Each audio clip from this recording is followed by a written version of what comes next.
Hello po, magandang umaga, magandang gabi po, no, sa lahat ng ating mga manonood. Ayan.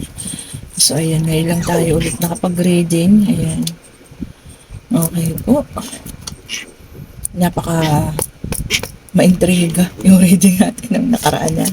Kung napanood niyo po sa YouTube, ano. Pero, ang ganda. Kasi ang dami pong nakarelate talaga. Tungkol din sa gayuma, love spell, ano. Kung sino man kayo mga nakaresonate yun, ha. Kasi para sa akin lang ha, hindi naman basta-basta aalis ang isang tao nang walang matinding dahilan. Ano po? Ito nagkukulitan ang aking mga alaga dito, no? Ngayon, pasensya na kayo sa ingay na naririnig ha. Okay po, hindi ko alam bakit dun sa iba hindi marinig, no? May particular na tayong kasama dito na sobrang hina daw po ng aking boses. Ano, ewan ko kung bakit. Ayan. Kaya nga sabi ko sa kanya, regalo ko na lang siya ng headset para hindi siya mahirapan kasi parang nagagalit na siya. Okay, at ang unang card po natin, meron tayong Two of Pentacles. Ayan. Ayan, ito po. Oh, dami na nito ah. And then, meron din tayong The World. And, meron din tayong, oh, may movement. This is a wand, no?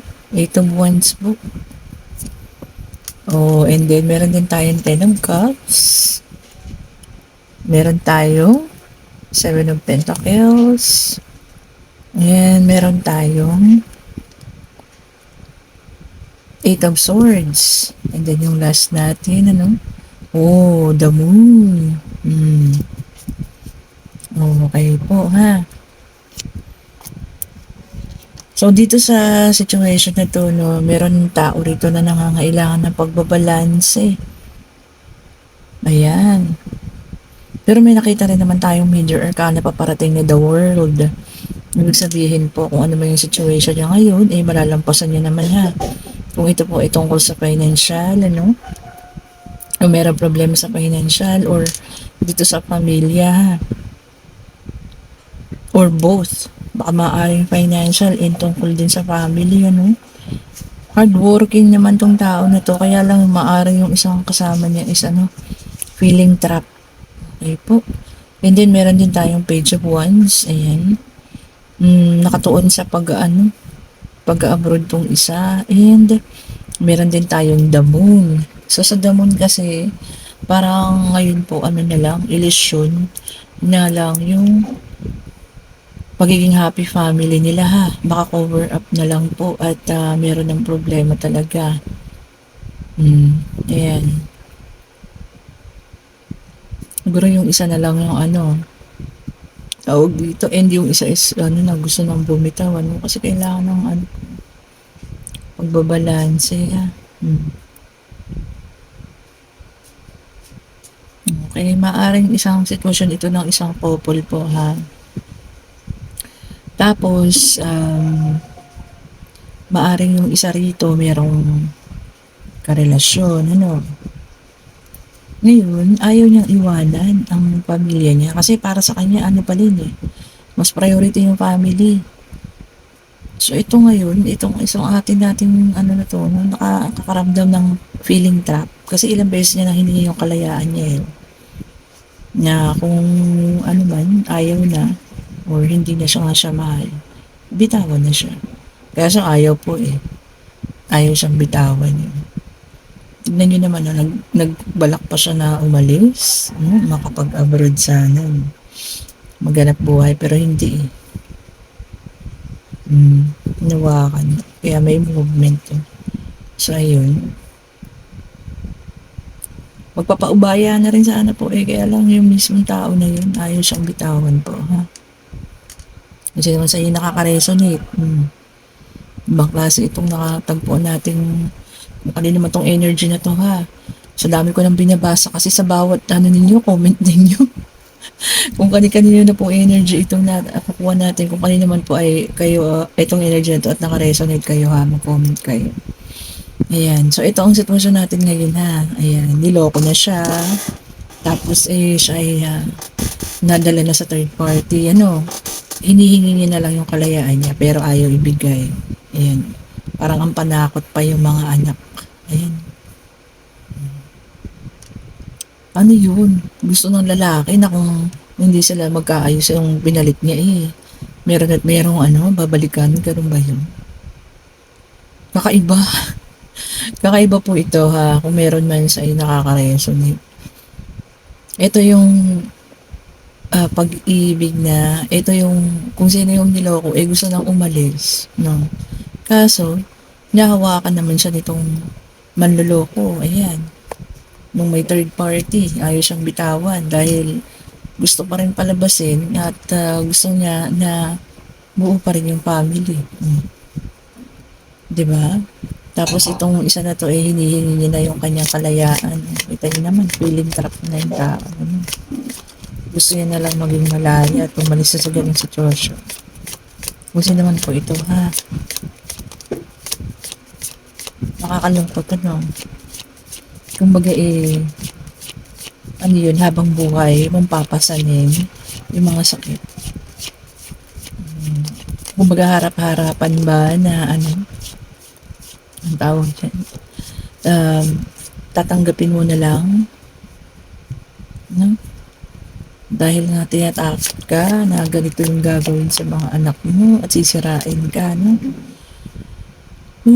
Maaring ganun, ano? Kaya ito, pikit mata na lang, oh. Tignan niyo naman, nakatakip na yung mata, tinatanggap na lang ang lahat. Kahit sobrang hirap na yung pakiramdam niya, no? Grabe, ano? Okay, and meron tayong The Hermit po, oh. So, yung iba sa inyo, magkakaroon ng ano po, inner guidance. Ayan, ha? Inner guidance yan ha. Pakinggan niyo raw po yung mga ano ninyo, kutob-kutob. Ayan. Ano man yung manaramdaman ninyo ha. Kasi hindi naman yung kutoban yan. Minsan talaga yung kutob yun yung mga ano, totoo talaga. Sa pakiramdaman daw pong mabuti ha. Okay. Ayun, namangha pa rin ako dito sa ano na to. Ating unang situation ha. Kahit yung sobrang grabe na yung ginagawa nitong ating page of wands na to, no? Tapos ayaw niyang pakawalan. Para lang masabi na buo at masaya yung pamilya nila, no? Kayo nga ang mag-isip, tama ba yun? Na siguro sa kanya naman, protektahan niya pa rin na buo pa rin yung pamilya niya, no? Kahit na sobrang sakit na yung ginawa niya doon sa isa. Kakaiba. Okay po. And then, meron din tayong King of Cups. Ayan. Yung iba naman sa inyo ay magiging ano na daw po, magiging matotolerate na ha. Yung pagiging ano, ang tawag dito, emotional. Oh. So, ayan, mapipigil-pigilan na yung pagiging emotional. Okay?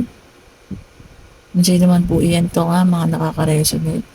And then, meron tayo dito ano, Four of Cups. Ayan. Yung iba sa inyo magkakaroon ng missed opportunities. Mapapalampas daw po yung mga oportunidad ha. So, check nyo po. Baka mamaya meron na kayong mga email tungkol sa ganito. Kailangan yun ng interview. Pero, di ba, nilalampasan niyo yung mga ganun. So, ayun po, maging ano po tayo, aware. Ayan. Lagi po tayo, yung awareness po ha. Baka sayang naman kasi big opportunity na yun eh. Di ba? Maari matanggap kayo sa isang kumpanya tapos mapalampas pa. Sayang naman. Pero hindi pa rin ako makamove on sa nauna. Di ba? Kasi nararamdaman ko yung pain nung ano, kung sino man yun, ano, na nandoon sa situation na yun.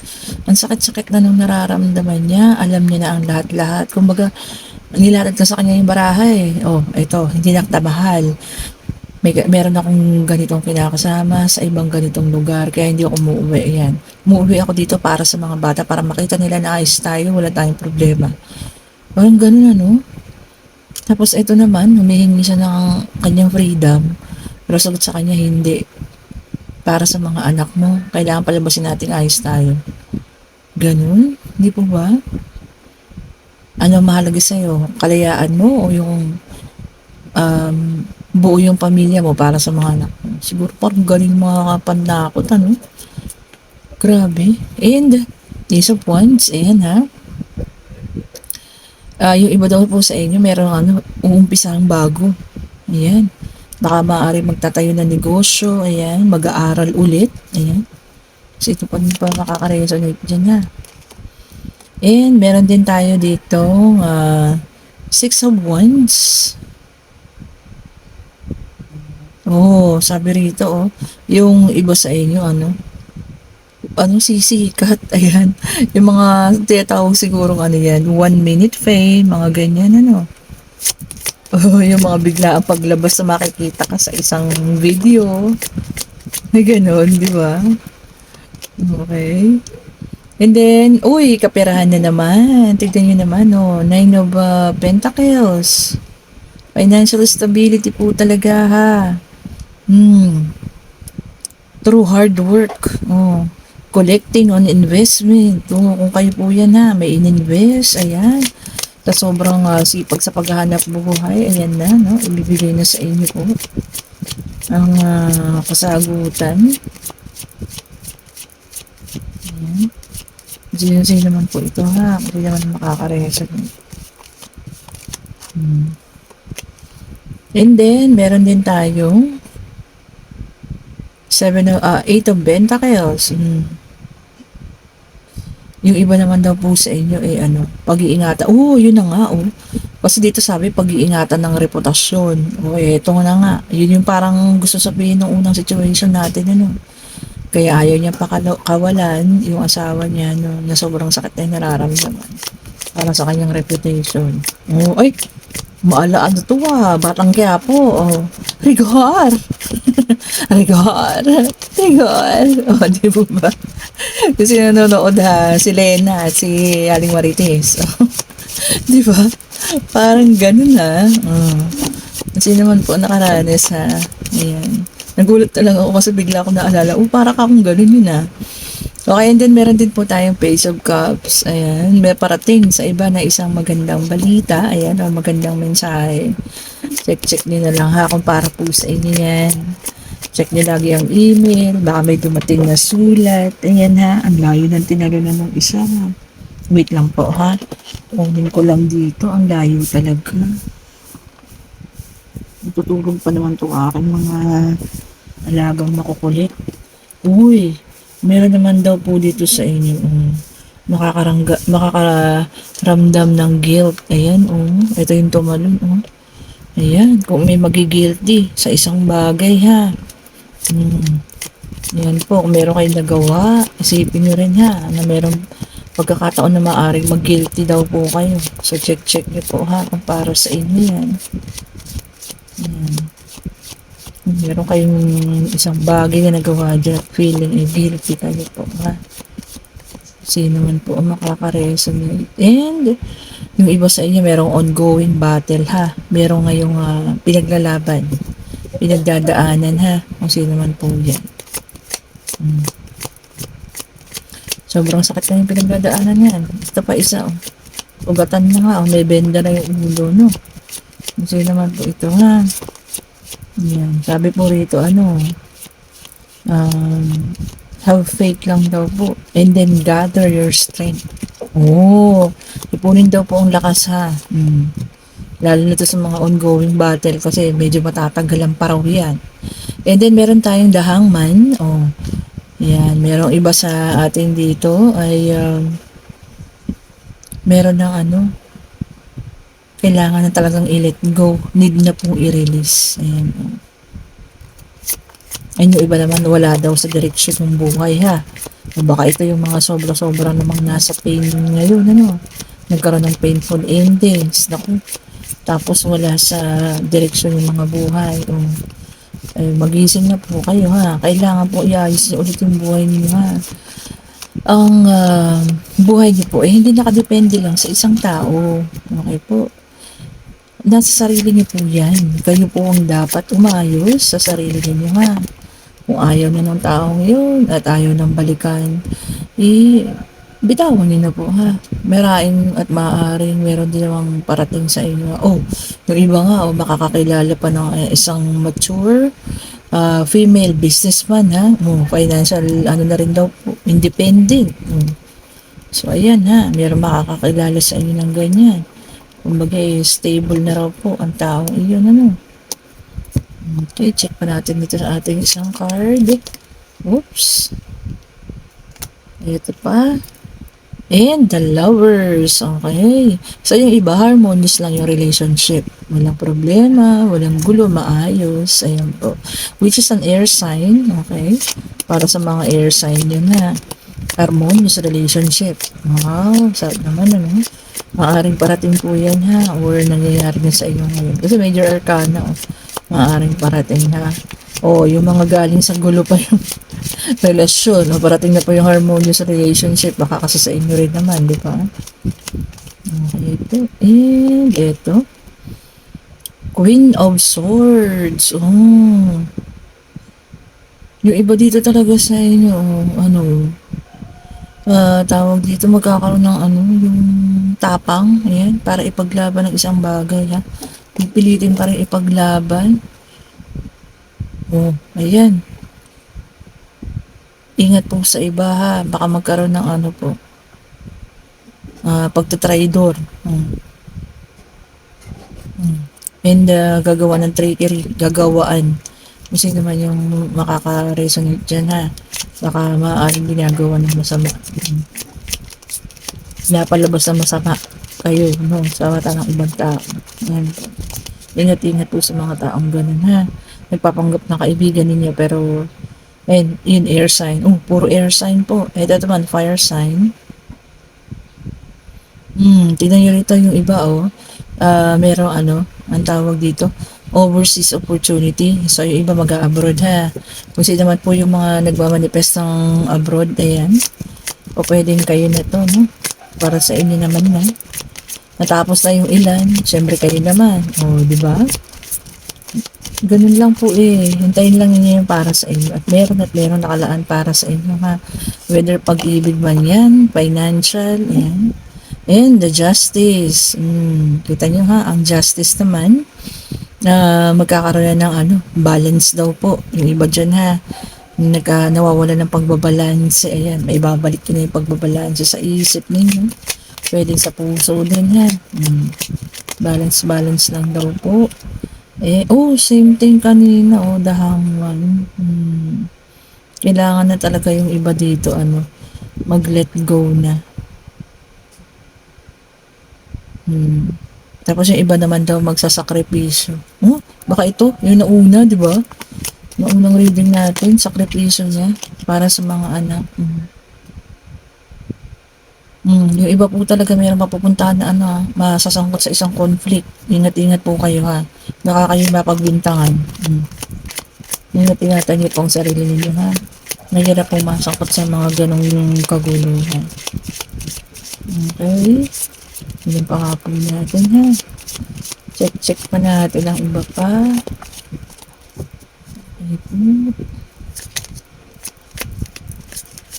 Oops.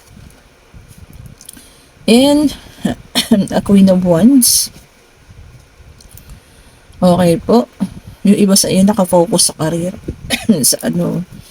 Talagang ang King of Wands natin talagang masipag ano. Yan po ang pinagkaka-focusan niya, career talaga. Yan. Tignan nga natin ang mga pag-ibig ninyo ha. Para sa ilan. Check natin ang love. Oracle cards. Ayan. Para sa pag-iibigan ng ilan. Grabe yung situation ng una. Gratitude. You need to be grateful for the love already present in your life to attract more of it. Magpasalamat daw po ha. Especially kung meron na kayong kasama ngayon, na love life, ganyan. Kasama sa buhay. Baka kasi yung iba naman sa inyo alam niyo, nasasawa na. Sabi niya, maging gratitude naman daw po, magpasalamat. Tama nga naman. Kasi, di ba, walang problema yung love life ninyo and yung partner niyo is loyal. Di ba? Dapat talaga maging ano po, gratitude at magpasalamat ha. At least walang nangyayari hindi maganda. Hindi kagaya sa iba. Tapos sabi dito, be present. You will attract love by enjoying life as it is. Wherever you are, be all there. Sabi daw kahit nasaan daw pa kayo. Ito sa mga LDR to eh.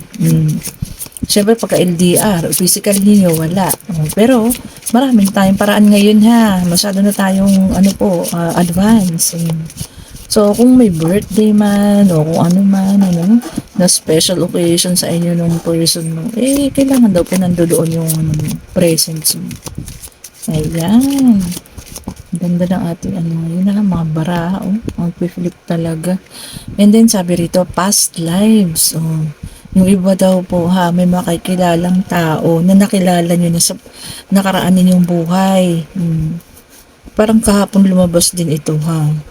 Kung niniwala kayo sa mga ano ha, reincarnation. And yung tao na raw na po yun, eh yun yung soulmate ninyo. Pag yung parang pakiramdam nyo, jive na jive kayo, no, na walang problema. Yun po, yung ano ninyo, soulmate. And then reconciliation. O yung iba sa inyo, may parating na tao, ayan na naman tayo. Na makikipag-reconcile po ha. Merong reconciliation na parating po.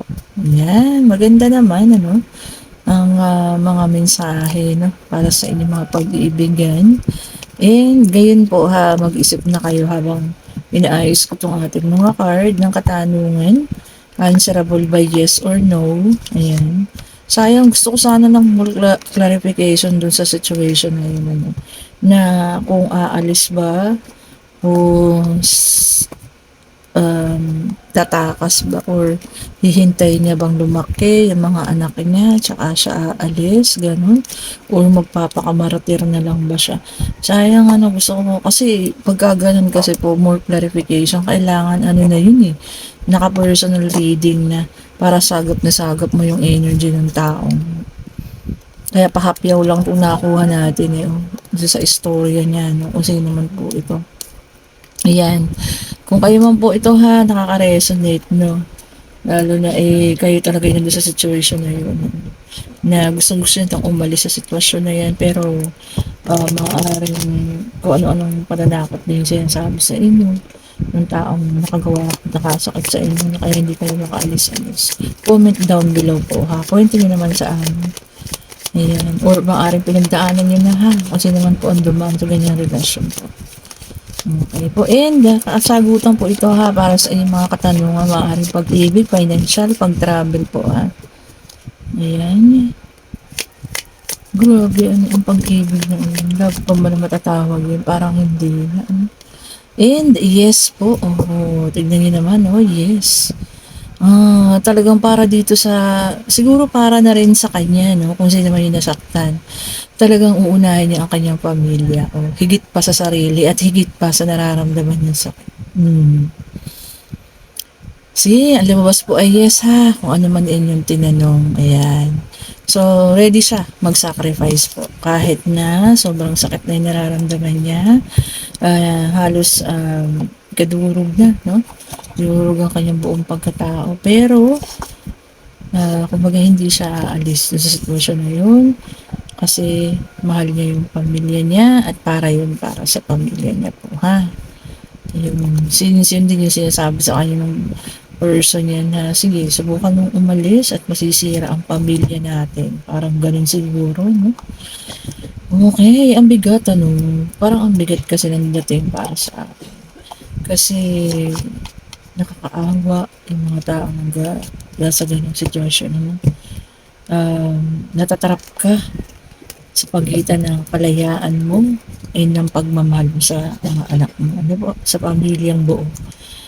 Ayan, maraming pong salamat ha sa mga nagpapareading. Talagang ang dami nila po. Ang dami ko nang inaalagaan talaga. Pero ayun po, papasalamat ako sa inyo kasi alam niyo po bang sa bawat pareading ninyo ilang aso po at pusa ang napapakain niyo ha. Isa na kayo sa mga nabubuhay sa kanila. Ayan, salamat po sa inyo lahat. And of course, ang ating mga bracelet ha. Ito po ang ating rose quartz, black rose tourmaline. Ayan, lagi ko nakakamali doon sa sinasabi ko. Black rose tourmaline po ha, panglaban sa mga negative energy. Pwede po kayo mag-order sa ating pong messenger. Ayan, ba't ko ba sinasarado? Or sa Facebook page po natin ha, Mystic Tarot po. And of course, ang ating rose quartz. Ayan, kung gusto niyo umayos ang inyong pag-iligan. Ayan, kung meron man problema, no? reach out niyo lang po ako. Pakititigan niyo po silang mabuti ha, kasi kung may makita kayong kakaiba, ayan, may naramdaman kayong kakaiba, para kayong tinatawag, gusto niyo po kayong tulungan ha. At ito naman ang amethyst para sa kalusugan. At syempre para sa ating financial stability and good luck na rin ang citrine po. Ayan. Kung nakikita kayong kakaiba sa kanila, may nararamdaman kayong something, ayan po. Kayo po yung gusto nila ha, ang gustong tulungan para maayos po yung bagay-bagay. Thank you so much po. And kung nagugustuhan niyo ang ating mga video, pa-like po, pa-subscribe, pa-share na rin po. Salamat sa mga bagong subscribers. Salamat po at nagugustuhan ninyo ang ating mga videos. Ano? Kung sino man po yung mga nakaka-resonate ha, comment down below po. Thank you so much po. Have a great Sunday. Tama ba? Opo, tama. Have a great Sunday po ha. God bless po sa lahat. Bye-bye po.